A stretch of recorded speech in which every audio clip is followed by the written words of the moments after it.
President Moon Jae-in has addressed the National Assembly for the second time since taking office.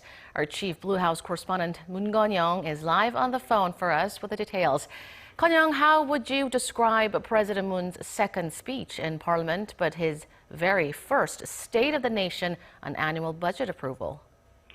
Well, hello there, Tan. It was the president's most earnest appeal for budget approval before the majority-led parliament.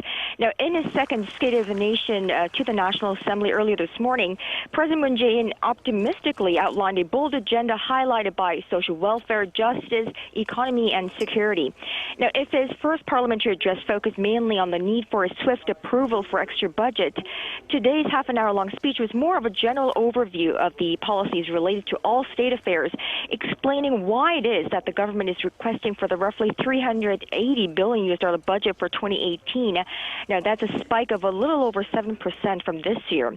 Using PowerPoint presentation, the president thoroughly reviewed the administration's policies in security, economy, people's livelihoods, social justice, and others. Could you give us a brief wrap-up of each? Sure. The entire speech can be broken down to three huge chunks: security, economy, and amendment of the Constitution, which he championed during his presidential campaign earlier in the year. Now, on security, the president's message was clear. Not only will South Korea never tolerate a nuclear North Korea, it will never seek to possess nuclear weapons itself either. Now, take note, the president's vow comes amid the opposition party's call to redeploy U.S. tactical nuclear weapons to South Korea. Mr. Moon established that the government's #1 goal in security was to establish peace on the Korean Peninsula, but that maximum retaliation would be guaranteed in case of any military provocation by North Korea.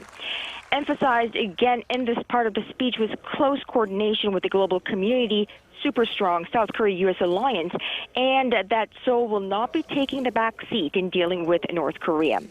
Now, moving on to the economy, President Moon again advocated his policy for a people-centered economy, stressing that his government is doing all that it can to drive Asia's fourth largest economy back on the right track.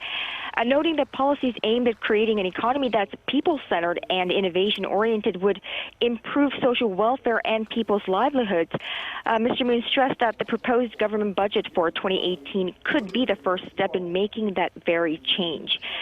President Moon outlined them as job creation, greater household income, and better public safety and security. Last but not least, and a bit of a surprise, Mr. Moon struck a note of determination for constitutional amendment, rushing lawmakers to begin discussions, reminding them that in order for the amendment to be made, it needs to be put up for a national vote in the upcoming local elections next June. And the constitutional revision under consideration includes giving more power to local governments to guarantee autonomy and political reforms that ensures more rights for the average Korean. Karen?